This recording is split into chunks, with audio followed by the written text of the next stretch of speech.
para penjuru siswa, masih dengan saya, Mr. Wahid Nugroho dari Rumah Cerdas Bahasa Inggris.com. Belajar bahasa Inggris dan TOEFL dari nol. Syukur alhamdulillah saya dalam keadaan sehat walafiat. Anda yang sedang menonton video saya kali ini juga saya doakan Anda dalam keadaan sehat, sehingga kita bisa sama-sama belajar di channel Rumah Cerdas Bahasa Inggris.com ini. Saya ucapkan selamat bagi teman-teman yang merayakan Hari Raya Idul Fitri. Semoga puasa kita selama 1 bulan penuh bisa diterima dan menjadikan kita semakin bertakwa kepada Allah. Untuk menyingkat waktu, mari kita langsung lanjutkan proses belajar kita di channel Rumah Cerdas Bahasa Inggris.com. Ini kita sudah masuk ke latihan TOEFL 30. Perhatikan penggunaan pure coordinate conjunction. Nah, ini kita akan membahas pure coordinate conjunction. Contoh soal pure coordinate conjunction. Nah, ini adalah salah satu materi yang saya ambil dari buku Konsep Belajar TOEFL dari Nol. Ini sedikit materi dari Konsep Belajar TOEFL dari Nol. Dan alhamdulillah teman-teman yang sudah belajar dan mempraktekkan jurus-jurus yang ada di Konsep Belajar TOEFL dari Nol, alhamdulillah sudah banyak yang lolos. Bagi teman-teman yang sedang berjuang, saya juga doakan Anda bisa mencapai skor TOEFL yang Bapak Ibu cita-citakan. Sebelum kita membahas latihan yang sudah saya tulis di papan, kita belajar rumusan TOEFL yang terlebih dahulu. Perhatikan penggunaan pure coordinate conjunction. Di sini adalah perhatikan penggunaan pure coordinate conjunction. Pure coordinate conjunction itu disingkat dengan fun boys. Disingkat dengan apa? Fun boys. Fun boys itu apa? Fun boys itu adalah for, and, nor, but, or, yet, so. Jadi fun boys itu singkatan dari for, and, nor, but, or, yet, so. Sekali lagi. Fun boys itu apa? For, and, nor, but, or, yet, so. Ketika ada fun boys ini, maka harus memiliki fungsi grammatical yang sama. Jadi harus memiliki fungsi grammatical yang sama. Ketika di depan ada verb ing, setelah n juga harus verb ing. Ketika di depan ada verb 3, ketika ketemu dengan n juga harus verb 3. Harus memiliki fungsi grammatical yang sama, karena di sini disebut dengan parallel structure. Parallel structure. Untuk menyingkat waktu, kita langsung bahas soal nomor 92. The CPT will test your ability to understand spoken English, lah di sini the CPT will test your ability to understand spoken English, to read non-technical language and writing correctly. Lah, di sini Anda harus tahu ada polanya ya. Anda harus mengetahui polanya. The CPT will test your ability. Ability itu untuk apa? To understand spoken English. Pertama. Yang kedua, to read non-technical language. Lah, di sini ada and, berarti di sini harus paralel.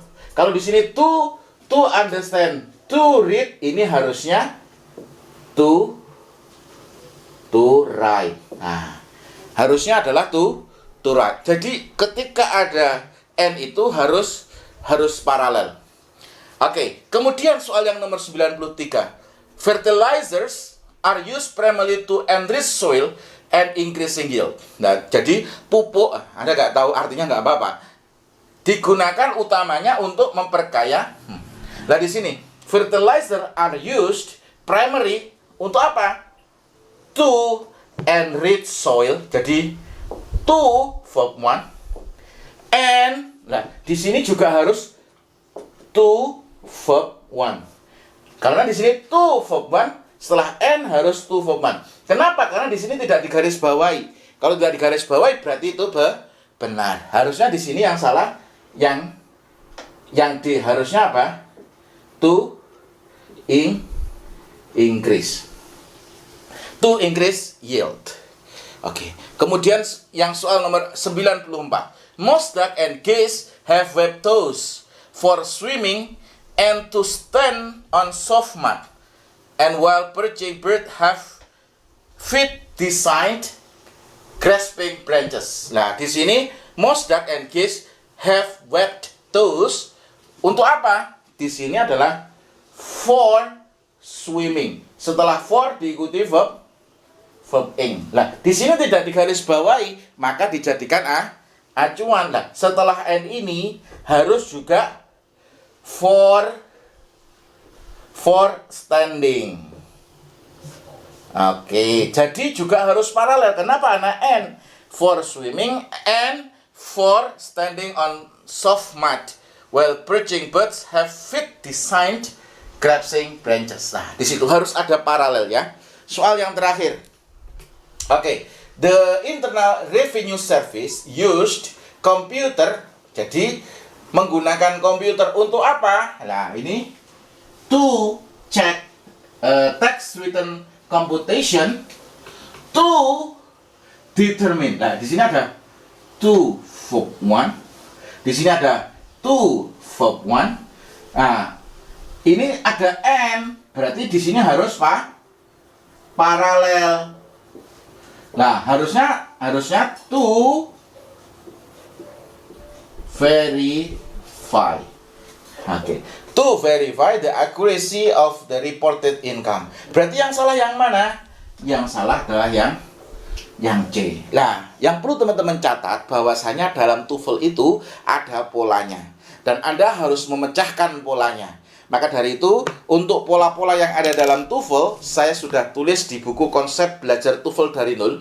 Ini tidak hanya berupa buku, tapi juga disertai video pembelajaran. Jadi biasanya kalau teman-teman beli buku itu hanya ditumpuk di rak saja. Kenapa? Karena hanya belajar 1 bab, 2 bab, setelah itu sudah karena nggak tahu cara belajarnya bagaimana, langsung ditaruh di rak. Tapi buku ini sudah disertai video pembelajaran. Jadi dimanapun Anda berada, Anda bisa belajar dari buku dan e-course.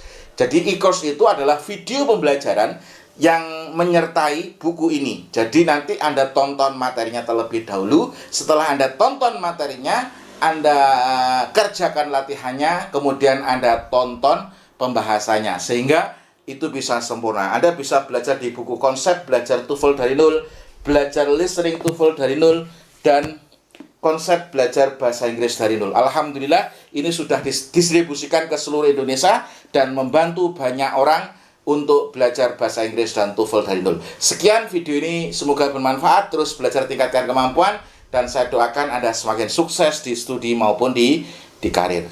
Sekian, terima kasih.